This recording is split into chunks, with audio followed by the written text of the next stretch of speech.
Oh, and then I can remember my mother, when she made bread, which, of course, everybody made bread in those days, it had to get cold enough to slice. And I could go up to Aunt Jeanette, and she'd take it right out of the oven and just break you off a big hunk and put butter on it, and you'd sit there and crunch it and eat it.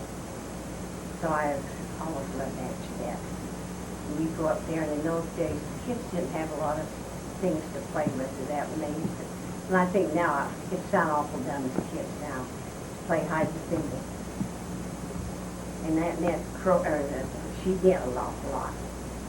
And she sang a lot. She'd sit and knit and kind of sing and hum, you know, and I'd be the youngest one of the bunch. And I'd want to play with them, and they'd say, no, you're too little, you wouldn't know how to hide the thimble. And Aunt Ned would say, yes, she can. She can hide as good as any of the rest of them. Kids just go in the other room while she hides it. And she'd get up and hide it in the darndest places for them. Then she'd sit back down and start her knitting, and then humming again. It took them a long time to catch on that I wasn't the one that was hiding the thimble. How was she your aunt? She's my mother's sister. Oh. Another daughter of the, She was the first one. oh, okay. I think she was the first child in the family. Then they had a brother John. Then they had all the rest of these little girls. John was the only brother. Mhm.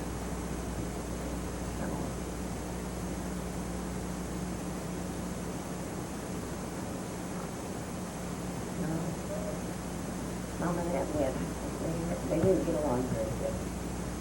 They were jealous of each other or something, I don't know why. But every Monday morning, my mother would get to look out, and if Aunt Jeanette had her clothes out on the line first, she'd be bad she'd feel bad all day, because Aunt Jeanette would be her hanging her clothes out. And one time, they were mad at each other, and Mother said, I wanted to go up to Aunt Jeanette, and I didn't even have to ask her. She said to me that morning, you're not going up to Aunt Jeanette today. I just looked at her, I didn't answer, and I thought, well, I can get up there, she won't even see me go. But you see, we were down on this corner, and then we had to go up and cross the street, and she was on the corner on the other block. And Mother could see me going. She just let me go, but she never punished me or hit me or anything, you know, battled me or nothing. She just would take away privileges. And I had a birthday party to go to that week, and I couldn't go to the birthday party because that hurt worse. I used to say, I wish you'd beat me. I don't like this lady. But your dad never punished you like that? Oh, no, Dad never did. And he's old. I don't think he's old yet. But one time, I could just barely see upon the table, so I couldn't have been very old.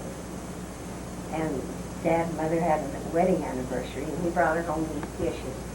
And they were red and white glass. I can still see exactly what they look like. And I'd give anything to even have one piece of that, just for the memories of it. And they had company there. And they had all been looking at the dishes. And I wanted to see what the dishes looked like. And I went up and I tipped up all my toes like this. Couldn't see very well, so I took hold of the tablecloth and pulled it forward. Two of the dishes went on the floor and broke. Oh, I went from the kitchen into the well room and out into the coal house. They were all joined together. They're out there in the coal house. And Dad came right out there after me, put me over his knee and pat on the bottom. He said, this hurts me worse than it does you. I said, I don't think so. That was the only time you ever? That's the only time he ever paddled me. But I couldn't understand why my dad would do that to me.